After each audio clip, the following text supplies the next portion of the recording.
Nous recevons sur ce plateau le ministre de la Justice et des Droits de l'Homme, Garde des Sceaux. Bonsoir, monsieur le ministre. Oui, bonsoir. Avec vous, un communiqué du président en exercice de la Confédération des États du Sahel. Merci beaucoup. J'ai l'honneur de donner lecture d'un communiqué de presse des ministres chargés de la Justice et des Droits de l'Homme de la Confédération des États du Sahel, AES. Les ministres chargés de la Justice et des Droits de l'Homme de la Confédération des États du Sahel, AES, expriment leur vive indignation et condamnent avec la plus grande fermeté les sanctions et autres actions de harcèlement visant des militants panafricanistes reconnus pour leur soutien aux idéaux panafricanistes et souverainistes des peuples de l'AES. Parmi celles-ci figurent notamment les sanctions décidées par l'Union européenne le 26 juin 2025 à l'encontre de Mme Nathalie Yamb, incluant l'interdiction d'entrée et de transit dans l'Union européenne, le gel des avoirs ainsi que l'interdiction de survol des espaces aériens européens.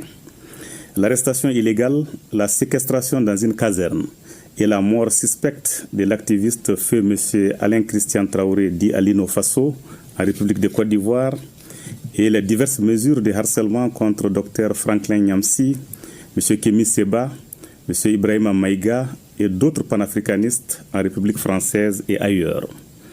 Ces actes illégaux et inhumains constituent une atteinte grave aux libertés fondamentales et aux droits inaliénables et imprescriptibles de la personne humaine, en l'occurrence la liberté d'opinion, la liberté d'expression, le droit à la vie et le droit à l'intégrité physique.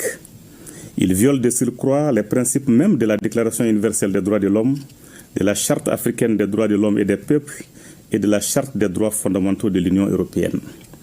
Ces sanctions, présentées sous le prétexte fallacieux de la lutte contre une prétendue influence extérieure, et ces actes ignobles ne sont en réalité qu'une tentative de museler les voix africaines qui revendiquent la fin du néocolonialisme et la construction d'un ordre international plus juste et équitable. En conséquence, 1.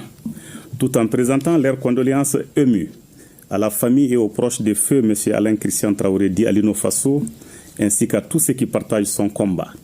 Les ministres de la Justice et des Droits de l'Homme de la Confédération des États du Sahel exigent des autorités ivoiriennes une enquête transparente et diligente pour faire toute la lumière sur les circonstances très troubles de sa mort tragique afin que les auteurs, co-auteurs et complices de sa disparition répondent de leurs actes.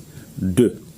Ils expriment leur entière solidarité avec Mme Nathalie Yamb, Dr Franklin Nyamsi, M. Kémy Séba, M. Ibrahima Maïga,